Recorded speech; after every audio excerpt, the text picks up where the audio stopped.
welcome to another interesting episode of the Diaspora Dialogue series with LA. I am Lillian Agbeigbe, your host of this program. On the Diaspora Dialogue series, we are talking to members of the diaspora, enriching our lived experiences by the beautiful narratives of each special story. Today, my guest is the phenomenal, beautiful, absolutely stunning, and oh, you must forgive me if I seem to be going on and on and on because I have a special personal connection with our guest today. She's none other than my spiritual mother and my adopted mother, Mrs. Felicia Olaitan Omoni. Grandma, you're welcome to the program. Thank you so much, Lillian. Yes, great, Grandma. So we're talking to members of the diaspora, Grandma. I wanted you to tell us a little bit about yourself. I know, just give us a little bit about your background, princess, and growing up in Nigeria. Let's meet you, Grandma. Thank you for inviting me to this diaspora dialogue. I came to America in the year 1979 with my husband and my son, a year old at the time. We came purposely to study. That's what we thought in 1979. And we thought in 4 years we will be done and return back to Nigeria. However, God has a better plan ahead that we were not aware of them. We finished in California in 1982, and God said, I'm transporting you to Texas. And we came to Texas in the year 1982 to continue our study. And by the grace of God, we finished our study. My husband graduated in the seminary in the year 1982 and moved ahead to continue his PhD at the University of Denton, which is a state university. And I started my education at the Dallas Baptist University. And of course, by then, we've been blessed with 2 more children. We have 3 at the time. And I started working. Lo and behold, we started the church in the year 1987 by the divine grace of God, initiated by God himself. And before we knew it, things started changing. Well, like we said, we still want to go back to Nigeria. In 1992, when my husband finished, we did everything in our own power, with our own divine planning, I would say. We wanted to go back by all means. And we had the plan because we wanted to go back to the seminary to go and teach and to go and work. But God said, my plan is not your plan. I have a plan for you. My plan is for you to stay in America. But we struggle with that plan. We kept on working in our own will, in our own way. By the time we knew what God was doing, my husband had what we call liver cirrhosis, unknowing to us what is going to be at the end of the tunnel. It led to surgery in that was in 2006, which will have led to his death. But by the grace of God and by the divine intervention, he made it through. Wow. And here we are in the year 2024, still in America. Wow. With our daughter, and we are with our granddaughter, and with everybody still alive. Amen. I mean, we cannot tell it all what the Lord has done for us. It's a long story, but I tried to cut it short and to make it as brief as I could. Wow, that's a very interesting story. Very interesting story. Thank you for sharing. And this is a different perspective because I like the fact that, it was like the Lord's leading. You were very bent on going back to Nigeria, because a lot of people, like, once they leave Nigeria, sometimes they're like, I'm never going back. But when you came, your intention was actually to go back, and you really tried to go back. Yes. What was the attraction? So for the people who leave Nigeria who say, let me just get my feet in that America and you will never see me again. What was the attraction for you? Why were you like really entertaining the thought of going back to Nigeria at that time? Well, we left seminary in 1979. I was working in the seminary. My husband was working when he graduated from seminary. He was working in this library. I was working in the office. When we left the seminary, we were made to know that they want us to come back Okay. to work in the seminary. Okay. So when we got here, the pressure or the interest kept coming that Okay. we want you to come back. And all the indication was, please come back. Okay. And we did not want to disappoint. Of course, we had interest in going back ourselves, especially me. Yeah. And because of the trust they have in us, we do not want to disappoint them. We do not want to disappoint God. And of course, Nigeria was very good in those days. And because we lived in the seminary when we left, the life in the seminary, and particularly where the seminary was in Ogbomoso, was a very quiet city, was a safe city. So there was nothing to be scared or afraid of. So we don't see any reason why we shouldn't go back and give back to what the Lord has done for us. Yeah. In fact, while we were here, they tried, one of the missionaries in Nigeria at the time had to stay extra year waiting for us to get back. Wow. So that thinking that we will come back until it was obvious that we were not going to come back at the time they expected us to come back. Wow. So that's another narrative that sometimes when you come abroad, you don't come for yourself. You came on behalf of the church. And so there was that commitment to go back to the church. So now you have stayed, or you were staying. What were some of your cultural experiences like? How was it? Did you really living abroad and living in Nigeria? What were like some surprises or some expectations from those two different experiences? Well, having lived in Ogbomoso coming back, I think we lived two different cultures, even while we were in Nigeria.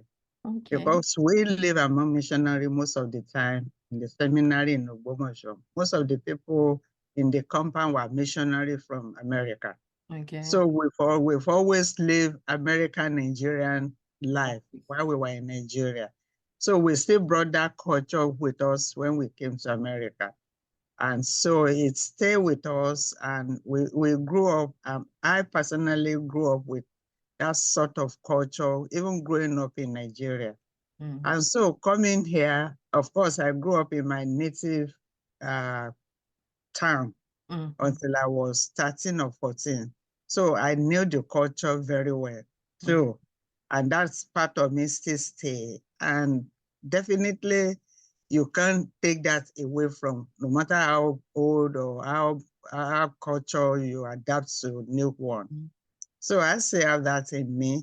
But for the grace of God and for knowing Christ, I still maintain that Christ's culture is always above any culture, no matter what. Amen. And that also is at the back of my mind, that no matter what culture I grew up with, when I brought Christ into my life, that also supersedes any culture that I might have.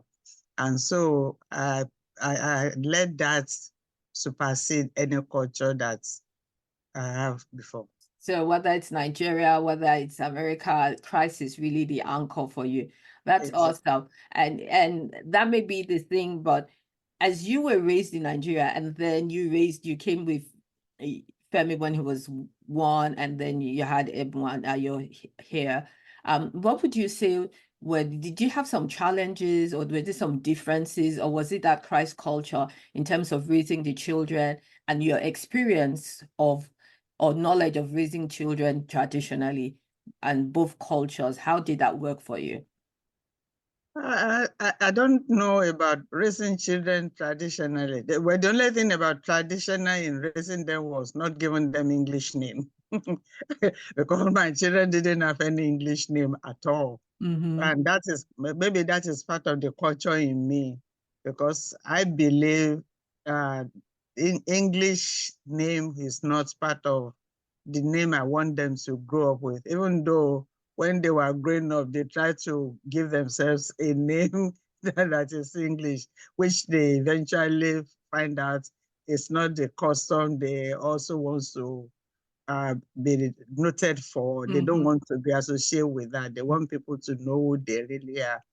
And so raising them up, we didn't have any really culture that stand out as, okay, this is how you do it in Nigeria, this is how you should do it at home. So they will go out and find out that there's nothing different from what they do at home and what they do outside. Definitely the language we speak is not the language they associate with. They don't speak Yoruba, which is with our native language. So they will go and come in and say, okay, who are we? Because they notice some things, like when we have friends or when we have family visiting, like when you greet people, you kneel down or you bend down to greet people, or when you call aunties and uncle or things like that. Those are some of the things that will let them know that you don't call any elderly people by name, which is part of respect. We let them know it's respect, not really culture. Okay. We don't want to make it seems like, it's a law. Because when you make something law, it sounds like something else, but it's a respect for them. And when somebody is older than you, you need to respect elderly, which the Bible teaches also. And we go from that perspective, not necessarily as part of culture. What they don't like is when you started calling everybody mommy and daddy, because they race against that. Say, how many mommies or daddies do we have? And we let them know, no, it's not mommy or daddy. So we let them know that outright. But aunties and uncles, yes, we teach them that part of the aspect. Absolutely. This is a very some cultures is like how many mommies, how many daddies do we have? But I really like that the fact that not calling people by name is not so much of culture, it's actually respect to language. So I know you worked some in Nigeria before you came here and you worked here. Do you feel that there's some differences? What strikes you out about your work experience in Nigeria and your work experience here? Well, my work experience in Nigeria, again, I think I'm blessed in some ways, because my work in Nigeria basically is I work mostly in a religious organization. I work within the Nigeria Baptist Organization in Nigeria. The only time I work outside there was through an organization from foreign country, from Canada, which seconded me to government states. I think that was the Ministry of Works in Nigeria. That's where I first get my experience of working in the ministry in Nigeria, or working with government in Nigeria, which I didn't enjoy, I didn't like. Even though I didn't work directly with the government, I was working through the organization from Canada, but because they were situated in the ministry building, and I can see the way government works, I didn't like the atmosphere. So coming to work here, my work experience didn't change at all, because working in Nigeria Baptist Convention is just like working in America, because they are set up is American way. Everything, and of course, my first manager was a missionary.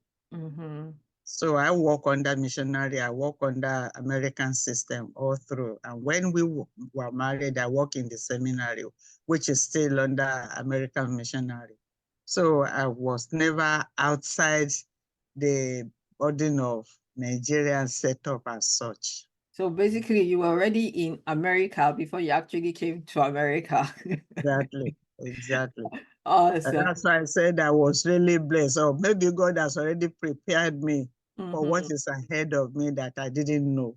Mm. So when I came here, it wasn't too much a burden for me to know that working in America, you pay for you pay for Mhm. what you work, or you work for what you are paid for. Wow, that's interesting. That's interesting. So I know God is a very big part of your Mm. life, but when you look back and you think, do you say, "Oh Lord, I saw why America was a choice," or do you still think, we really should have gone back?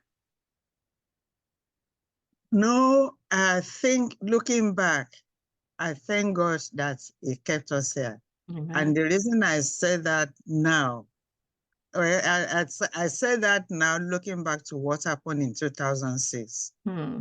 Before then, we say, oh, maybe we should have gone back. But then I didn't say that. I always question, why is God keeping us? Mm. But after then I realized why He did what He did. Because if we had gone back and what happened to my husband had happened in Nigeria, I wouldn't have my husband today. Mm. So that's one clear distinction I think you're Yes, trying to draw between the healthcare system. You're saying yes, that the yes, healthcare system here is miles apart from the healthcare system in very Nigeria. much so. Very much so. Awesome, awesome. So how do you stay, I know this, but I have to ask you, Grandma, how do you stay connected with do you feel like, I know you were like in America while you were in Nigeria, and now you're in America. Do you feel that you're in Nigeria while you're in America? Do you have a lot of Nigerian life in America? Do you miss Nigeria, or do you feel that you have Nigeria around you even in America? I think God has provided Nigeria for me in America in so many ways. When we first came, one of the things we first missed is the food. But God found a way of finding us, a way of finding a Nigerian food in America. We Mm-hmm. tried to make up, but lo and behold, before long, He provided food for people come from home and bring food for us. But before long, we started seeing Nigerian markets in America. And before long, when the church started, it's like Nigeria is in America already. So we didn't miss it much. So we have Nigeria in America. Now it's like, okay, we go to Nigeria once a while now to see what Nigeria is. And sometimes when you go to Nigeria, you don't want to stay as long as you will want to. You just want to go and visit and come back. Nigeria is a place to visit now, not to go and stay. Okay, so that was going to be one of my questions. Like, do you think about, but before I go to that, let me finish on I was saying, because I know that, Grandpa is pastor at the African Evangelical Baptist Church. So there's a lot of Africans in the church. You get a lot of African outfits. I remember Torisha growing up, really her first exposure to African food was eating at home with you and Grandpa, you know. And she came one day and she said, "Oh, is that I'm like, how do you know what okra smells like?" But you see that the church gives you the community, you have the African outfits, you have the African parties, and it's just pretty much like you're in Africa, even though you're in Nigeria, even though you're in America. It is. You see, sometimes you sit down and see the goodness of God. You see how God works. We say it, we sing it, but when you really sit down and analyze God, you see that God's plans are way for us. Mm-hmm. God make a way where we think there's no way. When we started this church, we never knew it's going to be like this. When he started bringing all these people from Nigeria, we never knew they're going to be here. Mm. But when this church became what it is today, it's not what we imagined, but God made it what it is in His own time. And so we just really want to thank God for, He gave us that name when we never knew it would be what it is today. And so we try not to make it as a African church alone. We want it to be a church where people feel comfortable, whether you are African or you want to see what Africa, or you just want to be in African congregation, not necessarily an African. Anglo can come in because we have some Anglo who wants to feel what Africa look like and want to be part of African church. And that is the purpose of the church, to welcome everybody that wants to go. If you cannot go to Nigeria, you can go to Kenya, but you want to come to African church to have the feeling of Africa, you are welcome into that church. And that's the purpose of the church, not necessarily for African or for Nigeria, but then as much as possible, we want people to feel the African way, how we worship, how we do things in a godly way. Amen. Amen. Awesome. Awesome. Now, we had talked earlier on about the healthcare system, which was one distinction in terms of what one can expect in Nigeria and what one can expect here. So it's top notch. So after you came here, you were no longer working in the church, as it were. You worked with the government in the state of Texas. Now, how would you say the work experience, maybe not just from you, but from conversations you've heard about people, what would you say was unique about working here in the United States that may be different from a Nigerian experience to some extent, especially working for the Texas state government? Well, when I work for Texas state government, I work for an individual or non-government people before, Okay. organization. I worked for an investment company for about 6 years or 8 years before working for government. Even in Texas here, it's a private company owned by individuals. So as it's an investment company, I work for them before I went to work for government. Now, the difference is in a government setting, the bureaucracy in government is different from what you see in a church established government. There's no much bureaucracy in a church government, I mean, a church establishment, because you can easily walk in, because every morning in a church organization, you pray, you worship, you fellowship. And so that alone starts your day. But in the government bureaucracy, they may have been the one plan they've already decided before coming to work. You never know from day to day what you're going to find when you go to work tomorrow. You leave your work today, you never know. Tomorrow they can give you a pink slip. Tomorrow they can come up and say, oh, things have changed, this and that. And that's the difference from government's work, because you have to know how to play politics. Wow. Government establishment.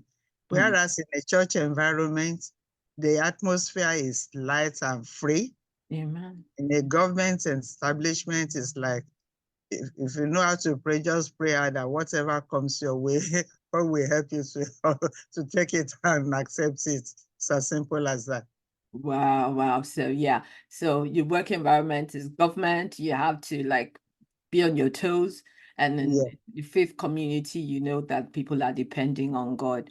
Yes. So you talked about going to Nigeria a lot, and I know I've heard from some people who are like, yeah, in our later days, we're going to retire and we're going to go back to Nigeria. So people have sent their money and have built their houses in Nigeria and they're planning to retire. What's your retirement? I mean, you're retired now, but it was like, what's the real retirement plan? Is there a house in Nigeria? Are you planning to go and spend your twilight days in Nigeria? Or is this going to be it? And which one is it and why? Well, I'm retired, but I'm not tired. Amen. Amen. Amen. I don't know about retired and go and rest or go to Nigeria. Yes, we have a home in Nigeria, but when we go there, we are just going there to visit. I mean, I still have affinity to Nigeria, especially to my hometown, but it doesn't mean I'm going there to lay my head or to say I'm operating myself from here. And besides, I don't know what tomorrow holds. Only God knows what tomorrow holds. Amen. Who says I'm going to die here, I'm going to die in Nigeria? So if God says tomorrow I'm going to live here, so be it. If God says tomorrow I plan to go to Nigeria and God says go, I go. So for me to say I build a home, I'm going to go and this, well, for me, I live my day as the Lord leads. Amen. Amen. That's the way I say life, because I don't own my life. God owns my life. And whatever He says, wherever He leads, I go. Wow, that's awesome. That's awesome. It's been a very interesting conversation, and so many things have come out of this conversation. For one, I think one of the things that really stood out to me is that your coming here was really kind of like a community decision. And so the decision to stay was not entirely up to you. So you, from the get-go, your intentions was actually to go back home, but you stayed here. You were sort of already living in America while you were in Nigeria. So there wasn't much of a culture shock. There wasn't so much of adjustment to culture here to do when you came here, So, the most culture you kept in yourself was to give your children African names and teach them the culture, which wasn't so much a culture of respecting elders, kneeling down, greeting them, not calling people by name. You had to deal with work in the workplace, but just the difference between working for government and working in the faith community, where right. that is, the importance of healthcare, which made a difference because Grandpa may not have been here anymore if he had his health crisis while he was living in Nigeria. So being here was really a huge difference. And just as you had America while you were in Nigeria, you sort of have Nigeria while you're in the US, because Exactly. you have the faith community where you have a lot of Nigerians around you, and you're able to, I believe you belong to the cultural unions, the Ogbomoso and the No, Awe, our yeah, okay. Awe. Yes, and so you stay in touch with them. Does that give you some satisfaction? I know that you were saying earlier on that you really wanted to be able to go back to the seminary to sort of give back, but since you weren't able to go and give back, what gives you some satisfaction? How have you been able to give back to the Nigerian community back home? Well, we still do, because again, currently I'm the president of Egbeomobile Awe Descendants Union, which is Awe is my native hometown. That's where I came from. And I'm currently president of the Awe Descendants Union here. So we do currently take care of the people in that community, especially in this time of needs in Nigeria, generally speaking. So we try to send money to take care of the people's needs, to make sure they are in need. And personally, we do some fundraising and do some improvements even in that community. My father's property is being upgraded. Okay. Because my father was chief in that town while he was alive. So we try to upgrade his property to make sure it's useful for the community. Okay. And that is part of, what we try to do to make sure we are still giving back. Yeah, and I remember you were saying something about sending some things to sort of a memorial for your father. You were doing some charitable actions there in the community. There's a foundation in his name going on. Yeah. Awesome, awesome, awesome. So it's not a case of out of mind, out of Oh, sight is no, out of mind. no. Yes, you still stay connected to the community, our Yes, community, yes, and still committed to the people here. yes. As we begin to round up, when you think about, coming here, are there some things that you say to yourself, aside from grandpa's health condition, that definitely at there certain heights that you think if he hadn't come to America, this could not have happened, you know, or anything like that? I do not think so, because if we hadn't come to America, I would say he would have been dead. Mm-hmm. The reason I say that, because his two brothers have passed, Mm-hmm. I believe, out of the same condition he had, looking back. And that is why I said that, because when his condition was diagnosed, that's what I asked the doctor, what caused his condition. And from the information we have from his two brothers, I think they had the same condition that And they were were not, not diagnosed in Nigeria. not diagnosed properly. And Okay. even when they were diagnosed, I don't think they took care of it in a proper way. So that's why I said, if we hadn't come here, maybe he would not have been alive today. But yes, that's so good. That's so good. That's so important. When you look about some other things, like, when I think about the cultural things as well, I mean, you were already living in America, in Nigeria, but do you think that there were some other things that if, like if you were in Nigeria, do you think you would have had the opportunity to be as exposed as you are going to work, climbing up, gaining, you went back to school, you got your MBA and did all of those things? Do you think that there were some unique opportunities that coming to America provided for you as if I don't think so either. Well, because the opportunity we had here getting education we had wouldn't have been there. I know when we were coming here, getting my education, two people told me when we were coming that you're going to America, you must have this, you must have this, you must have this, knowing fully well that we were coming with no scholarship. We came with no scholarship. Our friend here was the initiator of our coming to America in the first place. In America, he was there. He was the one who initiated our coming here. So we didn't get scholarship coming to America. So these people say I should, especially me. So they knew we were coming to college, and the college application was for my husband, even not for me at the time. But when we got here, initially, I wasn't even thinking of going to college. But then the first thing I did when we were in college in California was to ask myself, okay, how do I get to college? Because I didn't go to high school in Nigeria. I went to a commercial school. And in commercial school, you don't do science subjects. But to go to college here, you have to have science subject. So I went to high school in Riverside, where we were.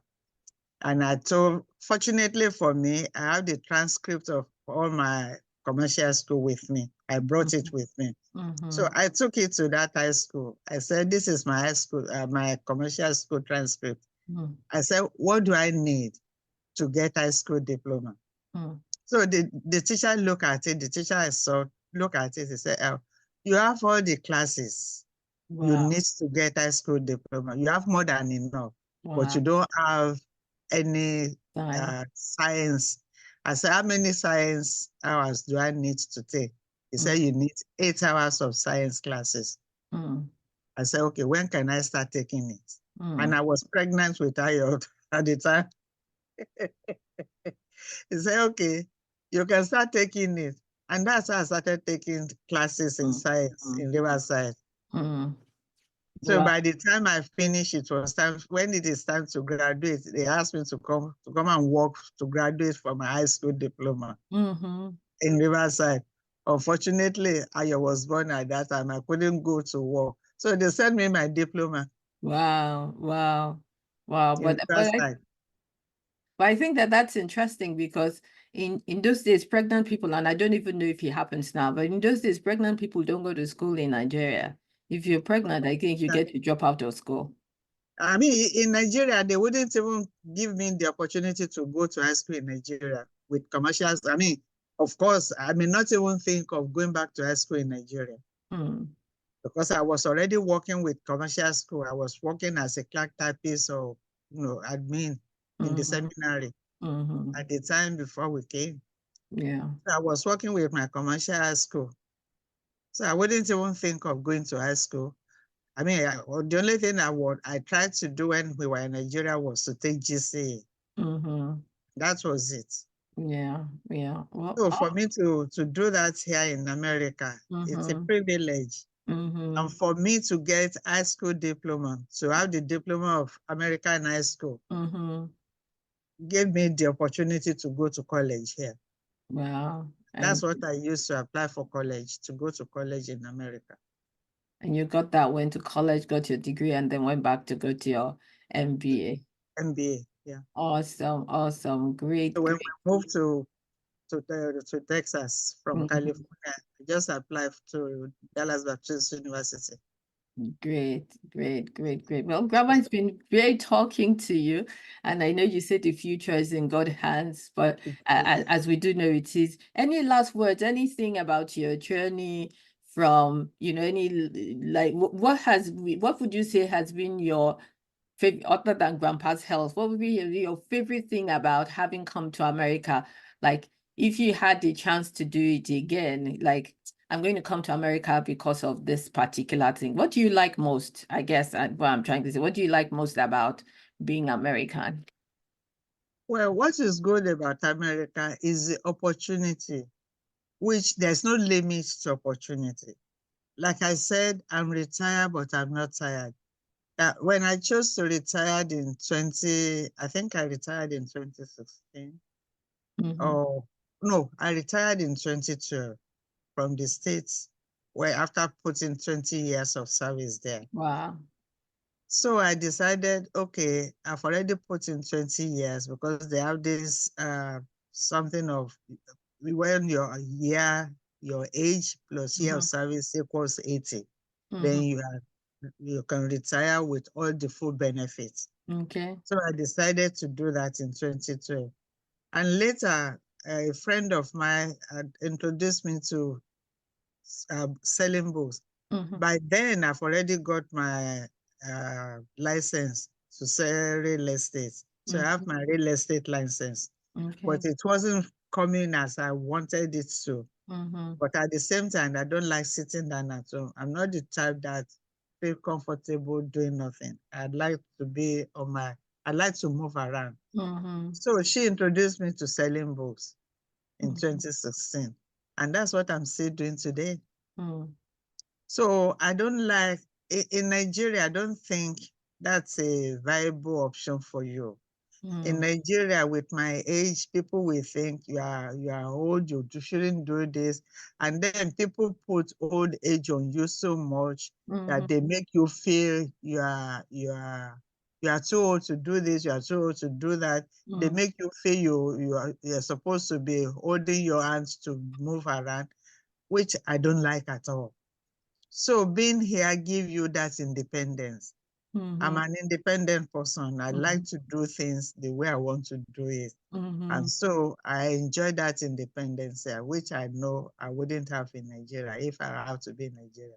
If I've been in Nigeria, I would be much looking older than I am now, because the old age will have weighed me down too much. I wouldn't like myself. Yeah, I know nobody here bothers about your age. You're going around and doing your thing.